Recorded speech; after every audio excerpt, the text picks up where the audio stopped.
Oke, assalamualaikum warahmatullahi wabarakatuh.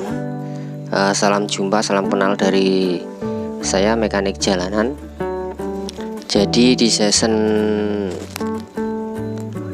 basic learning ya, atau pembelajaran dasar untuk teknisi atau mekanik montir, kita harus tahu dulu apa itu arti dari sebuah perawatan atau maintenance ya teman-teman ya. Jadi maintenance atau perawatan itu adalah sebuah kegiatan ya, kegiatan servis yang mana untuk mencegah timbulnya keausan yang tidak normal, sehingga harapannya umur alat dapat dicapai sesuai dengan ekspektasi kita, harapan kita gitu loh. Jadi produktivitasnya tinggi ya kan, dengan biaya maintenance yang rendah. Itu sudah suatu keharusan lah seharusnya ya. Nah tujuannya kan tadi kan biaya rendah ya, umur alatnya bisa tercapai ya, dan setiap kali kita operasikan mobil kita atau unit kita, mobil kita tuh dalam kondisi yang selalu prima ya, performanya selalu tinggi gitu loh. Jadi daya guna mekanisnya paling baik atau best performance. Nah,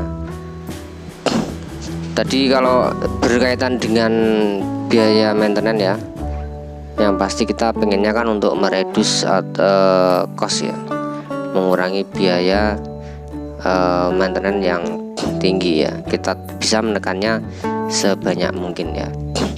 Tapi kan yang jadi masalah dalam perawatan atau pemeliharaan mobil adalah pengertiannya bahwa mengenai biaya yang serendah-rendahnya atau seefisien mungkin.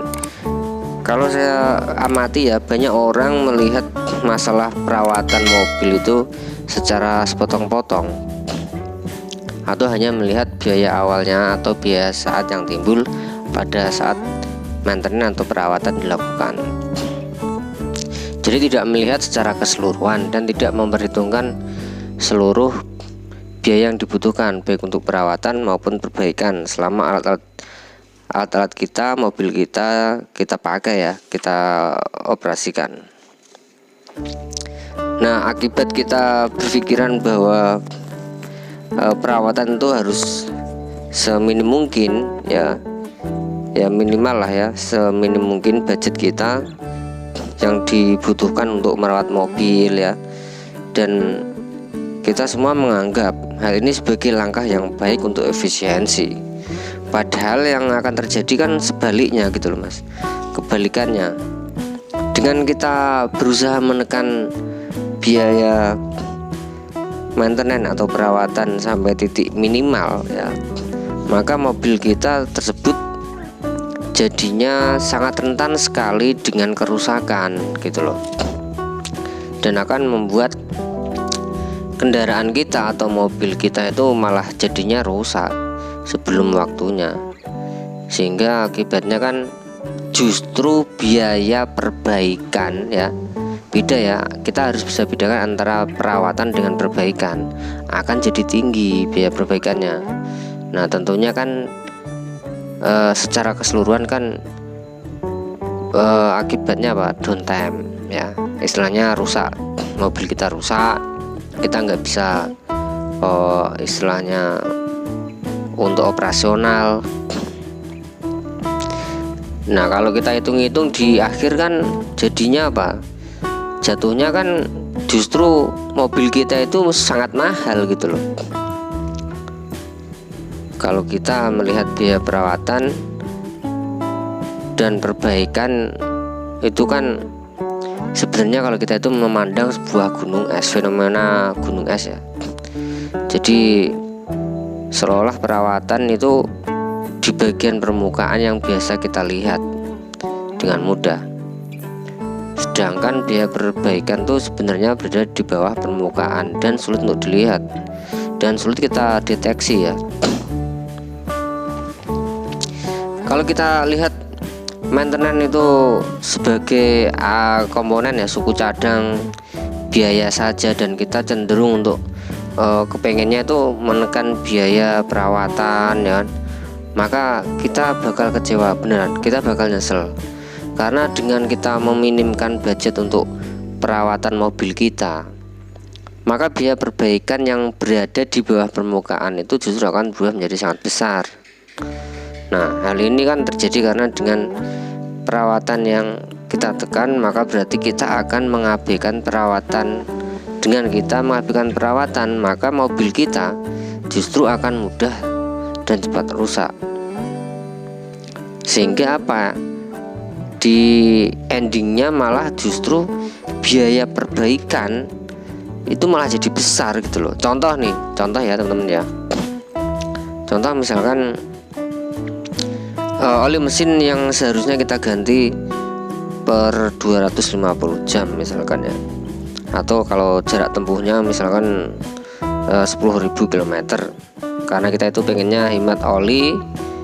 Nah, kita ganti kita extend tuh, kita perpanjang masa pergantian oli mesinnya jadi 400 jam. Akibatnya apa?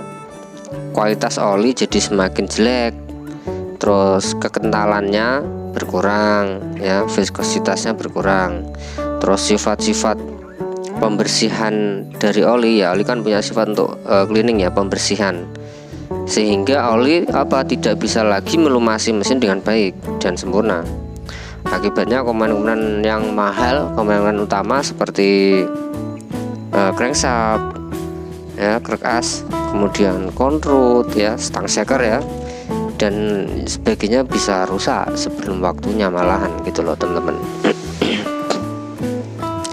Terus juga kopel-kopel atau join-join dan piring-piring pada mobil yang seharusnya kita cototi, kita kasih gemuk atau grease pada waktu yang sudah sebenarnya interval yang sudah seharusnya, atau dari jarak perawatan ke satu ke perawatan berikutnya, karena kita tuh pengennya irit ya, maka justru komponen-komponen atau part-part tadi itu malah jadi rusak, jadi aus ya, kering ya, istilahnya undersize ya, jadi aus lah ya. Nah, perlu kita ingat bahwa sebenarnya filosofi merawat mobil itu adalah melaksanakan perawatan mobil kita secara teratur dengan baik lah ya, dan biaya yang wajar lah tentunya, tidak terlalu banyak dan tidak terlalu ngirit gitu kan ya. Pastinya biar performa mobil kita itu menjadi baiklah, imbang lah antara operasional kita dengan biaya yang kita keluarkan untuk merawat gitu loh.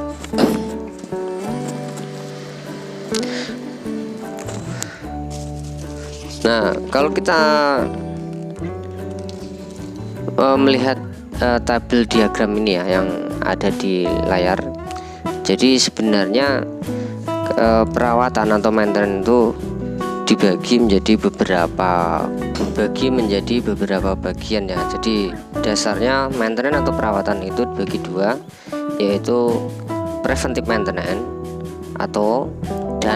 dan corrective maintenance. Jadi preventive maintenance itu perawatan untuk pencegahan dan perawatan perbaikan, korektif perbaikan ya. Nah, untuk preventive maintenance sendiri dibagi menjadi tiga. Yang pertama adalah periodical maintenance, kemudian schedule overhaul, kemudian condition based maintenance.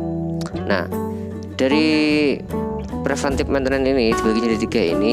Nah, tiga sesi atau tiga bagian ini semua bertujuan untuk melakukan istilahnya pencegahan dini sebelum terjadinya kerusakan yang tidak kita inginkan ya, yang tidak kita plankan. Jadi sebelum alat kita atau mobil kita itu rusak ya, kita harus mencegahnya sebelum terjadi kerusakan seperti itu ya. Untuk periodical maintenance sendiri ada periodic inspection, kemudian periodic service ya. Periodic inspection itu misalnya apa? Nah, misalkan setiap 10 jam ya, atau harian lah.